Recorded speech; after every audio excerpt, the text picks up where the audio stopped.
Whether you are a growth investor or an income investor, long-term success isn't just about maximizing returns. It is also about managing risk. And given the shaky outlook on the markets right now, managing your risk is essential. Now, majority of investors use dividend ETFs, high income strategies, and fixed income to help hedge volatility. But there is a catch. Meaningful protection usually requires a lot of capital. Hedging a $100,000 portfolio can easily cost 5 figures. And that's where futures come in. As a dividend investor, I like them because futures may allow you to stay fully invested, keep collecting dividends, and still add a strategic layer of protection. But of course, it comes with risks. Futures use leverage, which means your exposure is amplified and losses can happen very quickly. So sizing your exposure properly is extremely important. So the real question becomes, how can investors actually use futures to hedge safely? And how can everyday investors apply this strategy without overcomplicating it? Of course, this isn't financial advice, and like I said, futures involve risk and potential loss. Results will vary depending on strategy and market conditions. To walk through the examples, I'll be using Plus 500, which is one of the most prominent futures trading platforms that is very clean, very beginner friendly, and offers access to a wide range of asset classes, from equities and commodities to cryptocurrencies. And it's the platform that I personally use. Right now, they are offering a special winter promotion. When you open an account using my link down below and fund at least $300, you can receive a $60 bonus. So definitely check it out. Now, to begin, what exactly are futures? Futures are contracts that let you agree today on a price to buy or sell something at a later date.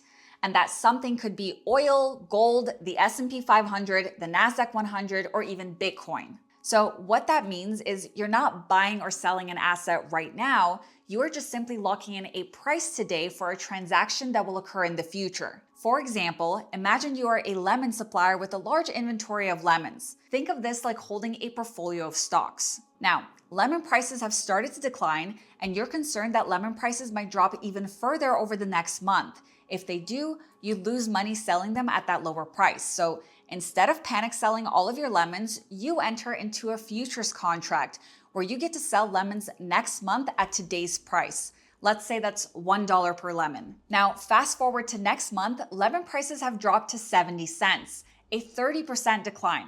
That would normally be bad news, but because of your futures contract, you're still able to sell your lemons at the agreed upon price of $1. So that 30-cent price difference becomes profit on the contract, helping to offset the loss in your inventory's market value. So did you make extra money? No, but you avoided a loss, and that is the entire point of hedging. It can help smooth volatility over time, but of course, it does not guarantee perfect protection. And here's the key.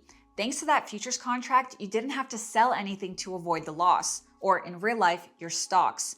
You could stay fully invested, keep your shares, and keep collecting dividends. But the problem is that in reality, you can't hedge your entire portfolio every time you anticipate a market drop. Timing the market is incredibly difficult, and the market could move in the opposite direction, which would mean that you would lose out on the upside if you hedged too aggressively. But one of the most important things about futures is that you don't need to hedge your entire portfolio to reduce risk. In fact, many investors strategically hedge just 10 or 20% of their holdings, and that small adjustment can make a huge difference in the long term. That's the key. Let's look at an example.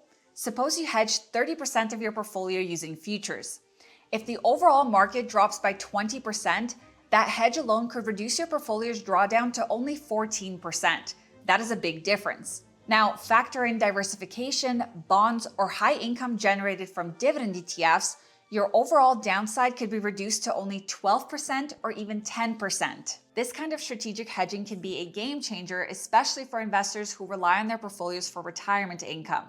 But results will always vary, and hedging may not perfectly offset losses. Now, what if the market didn't drop, but instead rallied by 10%? Well, only the 20% portion of your portfolio that was hedged would have missed out on those gains. So instead of capturing the full 10% upside, your portfolio would have participated in approximately 8% of the growth. You still benefited from the rally, but it's a trade-off that prioritizes risk management without fully sacrificing upside potential. So now that we understand how futures work, how do we actually implement them? It starts with selecting the right futures contract. And this is where a platform like Plus 500 becomes especially useful. There are two main components that you need to understand before placing any futures position. contract size and margin. Let's say you want to hedge a dividend portfolio that holds a large amount of a high income ETF linked to the S&P 500, such as GPIX or SPYI. And for those that don't know, these are ETFs that hold stocks within the S&P 500 and sell covered calls against them. Now, to hedge, you can choose from standard, mini, or micro futures contracts. Each one represents a different notional value. So what does that mean? Well, a standard S&P 500 futures contract represents 50 times the value of the S&P 500 index. So given that the index currently sits at 6,800, one standard futures contract represents roughly $340,000. That is a very large amount, and most long-term investors aren't looking to hedge with that much exposure. But a micro contract represents only 5 times the value of the index, which means it represents roughly $34,000. That is a much more reasonable and manageable contract size. Now, why is this important? Well, if your portfolio has $150,000 in S&P 500 exposure through SPYI, and you want to hedge just 20%, a standard futures contract would be far too large.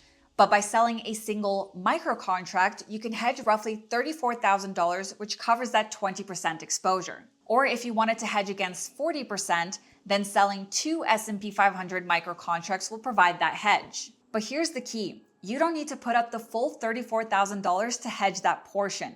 With futures, you use margin, a small amount of capital you put up to control a much larger exposure through leverage. Now pay attention here. Margin is what determines how much money you need to open and maintain the position.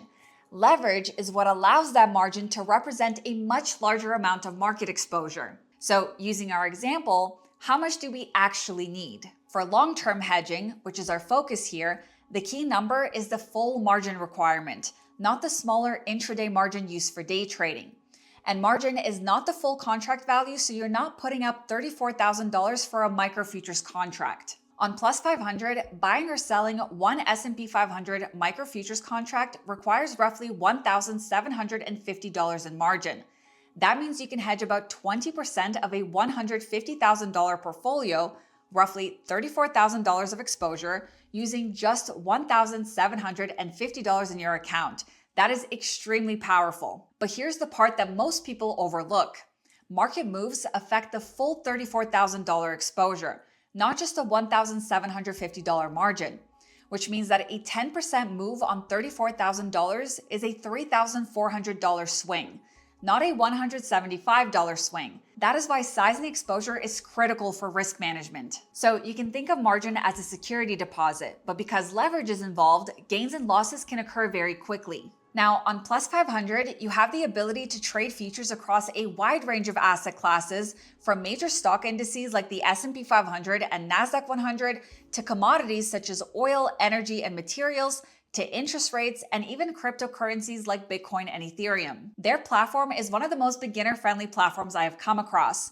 Once you sign up, open and fund your account with options like Apple Pay and Google Pay, you'll land on a dashboard where you can explore all the available futures contracts.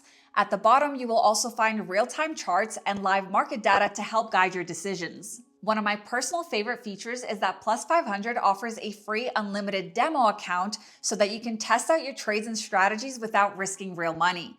Practicing in a demo first is a smart way to understand how futures behave. And remember, right now, if you sign up using my link, you will get a $60 bonus after funding your account. Now, circling back to leverage and risk. If you manage your sizing properly, futures can be extremely effective and stable for hedging. But if you oversize or treat that margin as the cost of the trade, they can wipe you out very quickly. For example, if your entire portfolio is worth $40,000, opening just one micro S&P 500 futures contract means that you've just exposed 85% of your portfolio, and that is incredibly risky. As I said, sizing your exposure is key to risk management. Smart investors don't ask how much margin does this cost, they ask, how much of my portfolio am I exposing? Whether you're hedging 10% or 30%, always size based on exposure, not the upfront margin. That discipline is what separates risk-managed investors from speculators. And that is all for this one. If you haven't yet, make sure you subscribe to my channel and hit that thumbs up button for the YouTube algorithm. Thank you guys so much for watching, and I will see you in my next one. This video is for educational and entertainment purposes only and is not financial, investment, tax, or legal advice. Discussions of ETFs, investing strategies, market updates, or specific funds are general, not tailored to your financial situation, and should not be relied upon for decision making.